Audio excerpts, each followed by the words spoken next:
Hi there. I'm Rajani LaRocca. I am a writer of picture books and middle grade novels, and I live in the Boston area. And I'm also the author of this book, Midsummer's Mayhem, which is my first published book, and it's a middle grade novel for readers ages 8 to 13. It is published by Little Bee Books, and the illustrations, both on the inside and the cover, are by Rachel Suggs. I'm really excited to read the first chapter to you today. And if you guys are interested in hearing more from me, just let me know. My website is www.rajanilarocca.com, RAJANI.LAROCCA.com. Now, I'm going to read to you from Midsummer's Mayhem. And first, I'm going to answer the question that everyone always asks me, which is yes, that matches the book cover. A really good friend gave me this necklace and I absolutely love it. Before I start reading, I want you to look at the cover of the book here. Let's see if I can hold it up straight. And tell me what you think this book is about.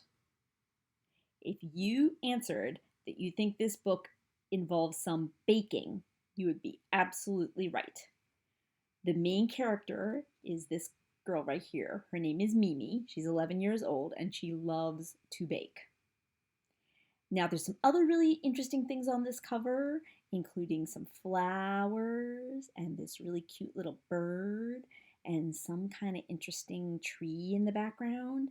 And if you read the book or listen to it, you're going to learn about all of those things. But for now, let's just read the first chapter, okay? One thing I want to show you is that this book has amazing illustrations, and that's the first page. And there's Mimi sitting on a porch swing. There's some more illustrations like that throughout the book. Chapter 1, The New Neighbors. The song from the woods first called to me on a bright June morning while I sat on the back porch swing rereading my favorite cookbook. I could only hear a few notes, a small taste of a half-remembered melody that meandered through the air, but I was instantly hungry to hear the whole thing and discover where it came from. I crossed the yard and stopped at the edge of the woods. As the music drifted toward me like an irresistible aroma, I held my breath and stepped into the trees. "Hey, Mimi!" My big sister Jules' voice yanked me back to reality. I spun around. She was dribbling a soccer ball, of course. She leapt over the ball and ran to me. "I need your help."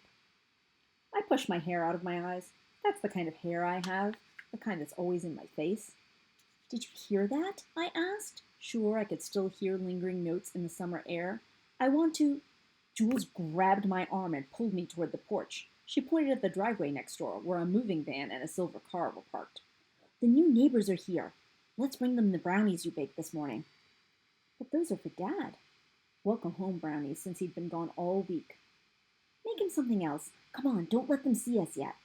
But a tall teenage boy with shaggy brown hair was carrying boxes into what used to be my best friend Emma's house. So that was why Jules wanted to go next door. "He's cute, huh?" Jules said.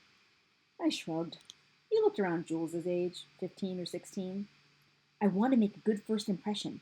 Bring the brownies, and whatever you do, don't tell Rhea." Our sister Rhea is a year older than Jules and 5 years older than me. She's like an Aleppo pepper, striking and fragrant, but with a substantial kick. We reached the back porch and Jules pulled her dark hair out of its ponytail. "I'll be down in a minute." She sprinted inside and bounded up the stairs. I turned to the woods and listened again. Nothing. I missed the song already. Where had it come from? It had been a single, fluid line of melody, repetitive, insistent. It might have been a bird, but it had an elusive quality that made me wonder. And why did it sound so familiar? I couldn't care less about the new neighbors. I wanted to turn right back around and head into the woods like I used to do with Emma. She loved quests. If only she still lived next door. But Jules would take my brownies over there whether I liked it or not, so I figured I should at least make sure they were presented attractively. I grabbed my cookbook off the porch swing and went into the kitchen. As I cut the brownies and put them on my favorite purple platter, I couldn't help smiling at the scent of chocolate and cinnamon. These were supposed to be for Dad, who loved chocolate, who didn't, but would appreciate the warm spices I'd put into them. I'd even added a dash of cayenne for extra zing. How now, spirit?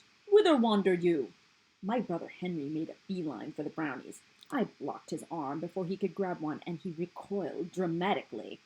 He was constantly reciting lines from the latest play he was performing in, and barely spoke normal English anymore. None for you, Shakespeare, I said. Not unless you come next door with us. We're taking them to the new neighbors. Henry bowed deeply. Fear not, my lord, your servant shall do so. He took a pitcher of lemonade from the fridge and poured a glass. What's going on? Said Rhea.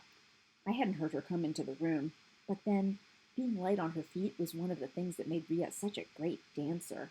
She looked up from her phone just long enough to scrutinize me with hawk-like eyes. Oh, nothing, I said nonchalantly. Jules would kill me if Rhea found out our plan and tried to tag along with us. Every boy Jules liked seemed to become obsessed with Rhea instead. We're saying hi to the new neighbors, said Henry. I'm going for Mimi's fantastic brownies. How remarkably boring, said Rhea with a smile. She turned back to her phone. Whew, that was a close call. I let out a relieved breath and finished arranging the brownies. Bits of the song from the wood played in my mind. It tugged at me like a secret waiting around the corner. Jules barreled back into the room. Ready, Mimi? Her hair was in a ponytail as always, but it was neater than usual, and her lips glistened. She stopped short. What's everyone doing in here? Rhea sized up Jules. We've been waiting for you. We all want to meet our new friends next door, don't we? Jules glared at me and mouthed, Thanks. I was about to explain that it wasn't my fault, but Jules had already grabbed the platter and stormed out the door. Jules, hold up, I called. Jules muttered under her breath as she launched herself down the porch steps. She found the soccer ball and started dribbling it into the yard next door. Well, that should impress whatever boy she's after.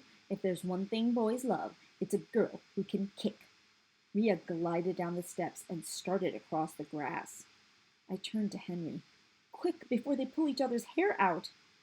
I'll put a girdle round about the earth in 40 minutes, said Henry. Whatever that meant. But he was out on the porch with me in 4 seconds. As we hurried into Emma's yard, I thought I saw something move behind the swing set. No, it was just a bird. I listened again for the song, but only the whisper of wind in the trees floated back to me. The melody had been happy and sad. It reminded me of all the time I'd spent in the woods with Emma and how we'd never have another summer together, laughing and telling stories in the woods we both loved. The boy I'd seen earlier was walking from the side of the house to the open trunk of the silver car when he noticed us. Hi, said Jules. She stopped the soccer ball and held out the plate. Welcome to the neighborhood. Want to kick the ball around? Or have some brownies? Sure. The boy's face was covered in freckles, like an everything bagel.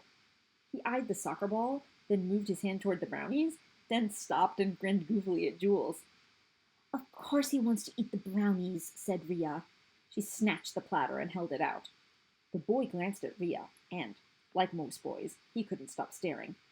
I'm Rhea Maxon. She tossed her long, wavy hair away from her face like a shampoo model. And this is my older brother, Henry. We live next door. Henry dipped his curly head in a salute. Cole Clark, said the boy. And this is our little sister, Anjali. Jules said through her teeth as she glared down at Rhea. Jules might be a year younger than Rhea, but she's at least 4 inches taller, almost as tall as Henry. And our littlest sister, 11-year-old Mira, who we all call her Mimi Mouse. I tried to smile. I'd gotten the nickname from Dad when I was 3, but it bothered me to hear her say it now, like I was still some tiny creature. I had to admit, though, that it fit. My siblings were always in the spotlight, while I scurried in the shadows. We brought you these, Jules said, grabbing the platter from Rhea and handing it to Cole. Awesome, said Cole, eyeing the brownies. My brownies, not that anyone was going to tell him. Let's go eat them over there. He nodded at the patio, where there was a low stone wall to sit on. A red-haired woman emerged from the house and waved at us as we made our way to the patio. "These are amazing," said Cole. He finished one brownie and took another. "I'm already starting to feel at home." "Glad you like them." Jules scrunched her shoulders. "Welcome to comedy, the hometown of the talented and famous." "What does that mean?" Cole asked, reaching for a third brownie. "We may seem like just an ordinary town outside of Boston," said Rhea, "but dozens of famous people are from here, starting with the Revolutionary War hero George Babbitt."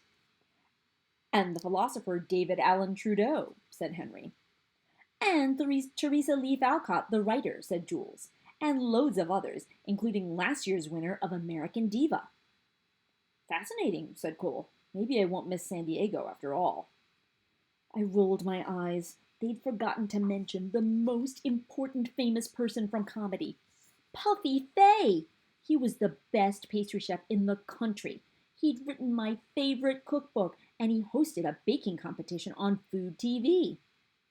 But before I could say anything, Henry asked, "Do you play an instrument? My band's looking for a bassist."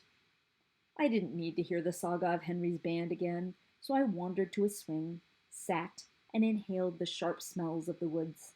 There were several acres back there, and a creek that flowed southeast to join the Schaghticoke River. Emma and I loved roaming the woods all year round, but especially in the summer, when sunlight filtered through the leaves, washing everything in shades of green, and the forest was filled with the sounds of twittering birds. We climbed trees, waded into the creek, and sat in our hangout for hours telling each other stories about secret forest creatures. Sometimes I could swear I heard the woods talking to me, coaxing me to stay longer. I hadn't had the heart to go there since Emma left, but after hearing that song, I knew I had to. A soccer ball rolled to a stop in front of me. "Kick it back, will you, Mimi?" Jules bounced on her toes on the patio. I stood. "I can just carry it." I pushed away unpleasant memories of my elementary school soccer games. "Come on, it's not that far. Just make sure you put some oomph into it." "Okay," I said. I took a breath, backed up a step, and kicked the ball hard. It sailed to the patio and landed right on my platter of brownies, which fell off the stone wall and shattered as it crashed to the ground. "Oh no!" I hurried to assess the damage. The area was strewn with shards of purple ceramic and dark chunks of brownie. I sighed and started to make a pile of the largest pieces. So much for Dad's treat. "I'm so sorry," said Cole, stooping to help clean up the mess. "Those brownies were delicious." "Don't worry about it," said Rhea. She turned to Jules. "See what you did?" "How is it my fault?" Jules asked. "Why do you always have that ball attached to you?" Rhea prodded the brownie-covered ball with her toe like it was diseased. "Can't you just give it a rest?" "You give it a rest." Jules brushed off the ball and held it on her hip. "Mimi was the one who kicked it. You know how uncoordinated she is." Cole looked back and forth between my sisters and then at Henry with a puzzled expression. Henry shrugged at him and helped me clean up as my sisters continued sniping at each other. "Hey!" Jules cried out and rubbed her head. Something small dropped out of the sky. Pop! It made a dull sound as it bounced off Rhea's shiny hair. She ducked and covered her head. "Stop it!" she bellowed. Something pinged Cole on the skull. "Ow!" I looked up. It was a bird. A brightly colored little bird. It glided over Henry and dropped something small that ricocheted off his forehead, and as he squinted into the sun, the bird finished its bombing run and flew to a big oak at the edge of the yard before returning with small objects clutched in each foot and its beak. I braced myself, but I didn't get hit. Everyone else got pelted at least twice more. I finally got a good look at the bird as it rested in the oak tree. It was about the size of a bluebird, but with a bright yellow breast, brilliant green wings, with a small blue patch, and a black stripe on its face. I'd never seen anything like it. It stared at me with a shiny black eye before flying off into the woods. Jules straightened up and glared at Rhea. "What was that?" "A bird," I said, but I could barely believe it myself. "Right." Rhea scowled at Jules. "It dropped these." I plucked one of the objects from the patio. "Acorns." Birds don't drop acorns on people, said Henry, scratching his head. Lord, what fool these mortals be! Cole looked at me thoughtfully. A squirrel might, he said, but we'd have to be under its tree.